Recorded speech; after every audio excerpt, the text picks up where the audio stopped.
और हेमा मालिनी जी का दर्द झलका। बोले ये जो दादा साहब फाल्के पुरस्कार मिथुन चक्रवर्ती जी को मिला, अगर ये मिलना था तो धर्म जी को क्यों नहीं मिला? बात तो सही है, मिलना था धर्म जी को। और ये बात हेमा मालिनी ने कही और उनको कहना भी थी, क्योंकि वो उनके हस्बैंड है। अगर वो नहीं किया तो फिर कौन के?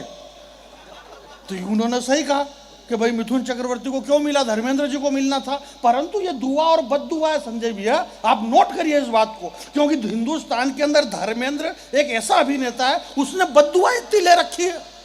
हर फिल्म देख लो, कुत्ते तेरा खून पी जाऊंगा, कुत्ते तेरा खून पी जाऊंगा, बसंती इन कुत्तों के सामने मत नाचना, कुत्तों के सामने मत नाचना। कुत्तों ने बद्दुआएं दे दी उसे। बोले हमने क्या बिगाड़ा जो तू हमारा खून पी रहा? और हमारे मिथुन दादा है, मिथुन दादा ने एक ही बात करी, तेरे नाम का कुत्ता पालू। उन्होंने माँ सरस्वती के मंच पे खड़े रहकर के इतना झूठ बोल रहे हैं, मेरे भाई और बहन और फलाना और अमेरिका और लंदन और वहाँ गए, मैं कहीं नहीं गया हूँ।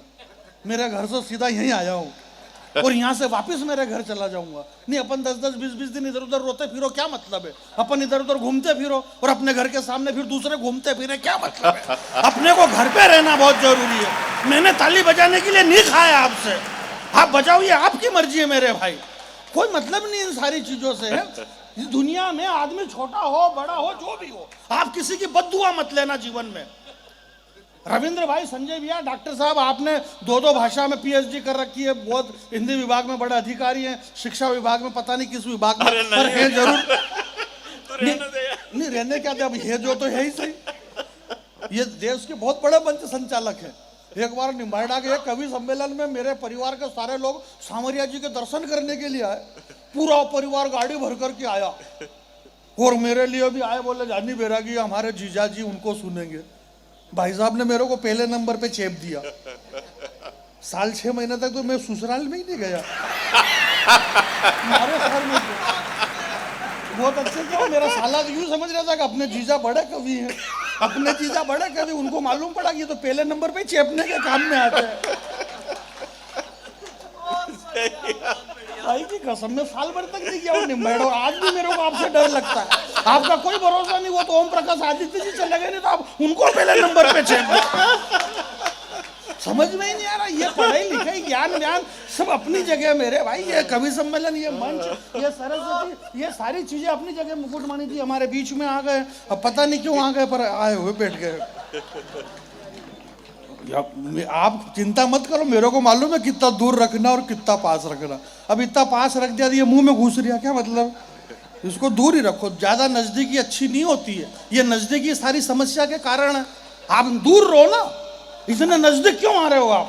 ये सारी समस्या, अशोक चारण को कविता लिखना पड़ी उस नजदीकी को लेकर के। लो जी यार, दूर दूर रहते तो कोई दिक्कत ही नहीं रहती है, ये पास में है तो कविता लिखना पड़ेगा। आप दूर लीजिए, कोई मतलब नहीं। मैंने ये कहा, ये मेरी माता बहनें बैठी हुई है, आप किसी की बद्दुआ मत लीजिए। आदमी चाहे दुआ और बद्दुआ देने वाला छोटा हो बड़ा हो, वो पशु हो या पक्षी हो। अभी कोटा दशहरे के अंदर परसों तरसों फिल्म अभिनेत्री हेमा मालिनी जी आई और हेमा मालिनी जी का दर्द झलका। बोले ये जो दादा साहब फाल्के पुरस्कार मिथुन चक्रवर्ती जी को मिला, अगर ये मिलना था तो धर्म जी को क्यों नहीं मिला? बात तो सही है, मिलना था धर्म जी को। और ये बात हेमा मालिनी ने कही और उनको कहना भी थी, क्योंकि वो उनके हस्बैंड है। अगर वो नहीं किया तो फिर कौन के? तो उन्होंने सही कहा कि भाई मिथुन चक्रवर्ती को क्यों मिला, धर्मेंद्र जी को मिलना था। परंतु ये दुआ और बद्दुआ है संजय भैया, आप नोट करिए इस बात को, क्योंकि हिंदुस्तान के अंदर धर्मेंद्र एक ऐसा अभिनेता है, उसने बद्दुआ इतनी ले रखी है। हर फिल्म देख लो, कुत्ते तेरा खून पी जाऊंगा, कुत्ते तेरा खून पी जाऊंगा, बसंती इन कुत्तों के सामने मत नाचना, कुत्तों के सामने मत नाचना। कुत्तों ने बद्दुआएं दे दी उसे। बोले हमने क्या बिगाड़ा जो तू हमारा खून पी रहा? और हमारे मिथुन दादा है, मिथुन दादा ने एक ही बात करी, तेरे नाम का कुत्ता पालू। उन्होंने तेरे नाम का कुत्ता पालू, इसलिए ये दुआ है। बहुत अच्छे यार, चलता रहेगा। मैं आपके शहर में पहली बार आया हूँ, बहुत बढ़िया। मैं ये कह रहा था संजय भैया कि बहुत बढ़िया, अच्छा है वो लव जिहाद को लेकर के हमारे अशोक भैया ने एक अच्छी कविता सुनाई। मेरी माता बहनें यहाँ पर बैठी हुई है, बहुत सारी माता बहनें चली गई है, और जो लोग बीच में बैठे हुए हैं वो ताली इसलिए नहीं बजा रहे क्योंकि दूसरे बजा ही रहे, इसलिए वो नहीं बजा रहे। उनका यह कि भाई ये बजाए तो अपन क्यों बजाए। मैं आपके बीच में एक बात यह कहना चाहता हूँ कि ऐश्वर्या राय, युक्ता मुखी, लारा दत्ता और प्रियंका चोपड़ा, क्या गजब का बनाया मालिक ने तुम्हारा थोबड़ा। तुम सबके सब विश्व सुंदरी का खिताब जीती, पर सही सही पता ना तुम्हारे साथ क्या क्या बीती।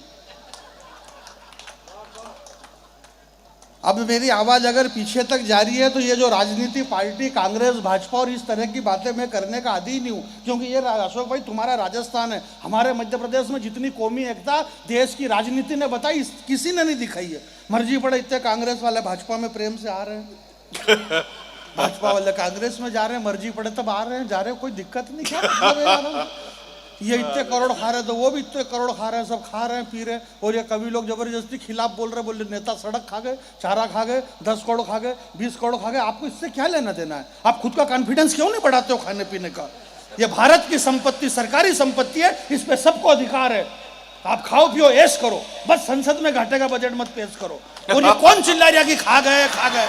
अरे भाई हम भी खाएंगे तो कौन खाएगा यार? इस देश में से नेताजी सुभाष चंद्र बोस चले गए, भगत सिंह चले गए, सुखदेव चले गए, चंद्रशेखर आजाद चले गए, राष्ट्रपिता महात्मा गांधी चले गए। ये क्यों चले गए? क्योंकि इन्होंने कुछ भी नहीं खाया, इसलिए ये चले गए। इस देश में लालू यादव जिंदा, सुरेश कलमाड़ी जिंदा, ए राजा जिंदा, कन्नी मौजी जिंदा। ये क्यों जिंदा है? क्योंकि इन्होंने खाया है। जो खाएगा वो जिएगा, जो नहीं खाएगा वो मर जाएगा। इसलिए आप खाइए, कोई दिक्कत नहीं भाई, हम नहीं खाएंगे तो कौन खाएगा? खा गए खा गए। और भ्रष्टाचार करना अन्याय है, भ्रष्टाचार करना अन्याय है। अन्याय का मतलब क्या है? एक अन्य तरह की आय। हाँ, अरे बहुत अच्छे जानी, वाह वाह वाह। भाई हम प्राप्त कर रहे हैं तो इससे आपको क्या दिक्कत है? ये हो गया और वो हो गया और फोकट की बातें। सबको अपने अपने अवसर मिलते हैं, अपने को मौका मिलता है। जाने कितने ही सालों के बाद, जाने कितने ही सालों के बाद हाथ वालों के हाथ में से देश अपने हाथ में आया। वाह, आप हाथ तो देखो,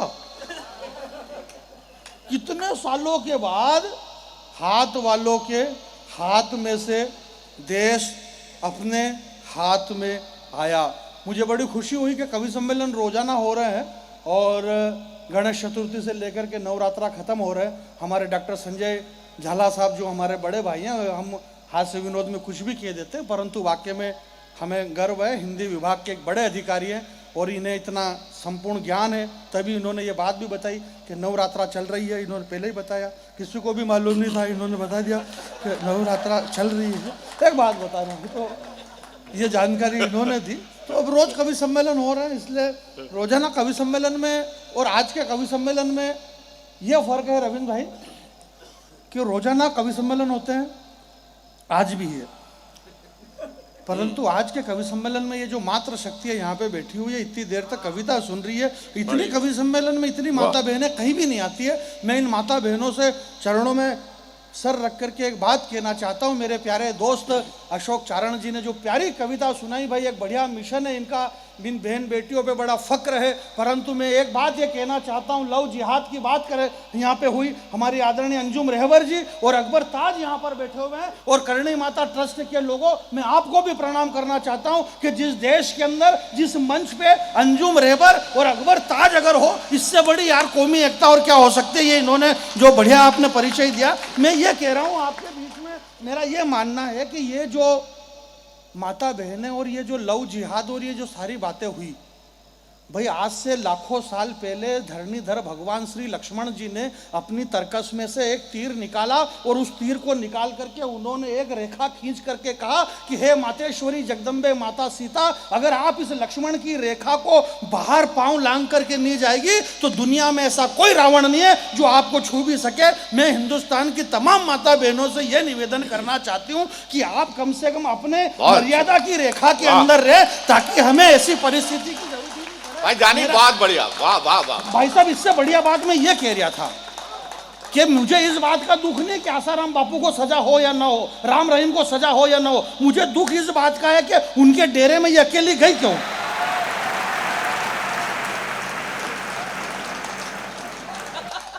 भाई आप क्यों गई अकेली?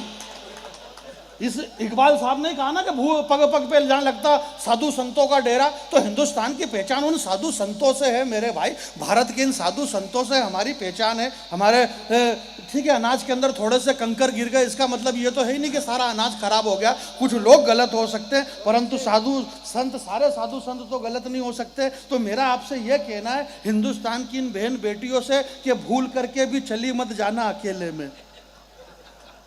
लोग चेहरे पे चेहरा लगा करके घूम रहे हैं इस मेले में, और अगर चली गई अकेले में तो आबरू लुटा करके घर पहुंचोगी अपने आप की, क्योंकि तुमने मजबूत उंगलियां छोड़ दी है जो बचपन में पकड़ रखी थी माँ बाप। वाह वाह, बहुत अच्छे, बहुत अच्छे। मैं बहुत गदगद हो गया कि करणी माता के इस देश, इस नोखा देश नोक में, ये क्या बोलते हैं इसको, नोक देश,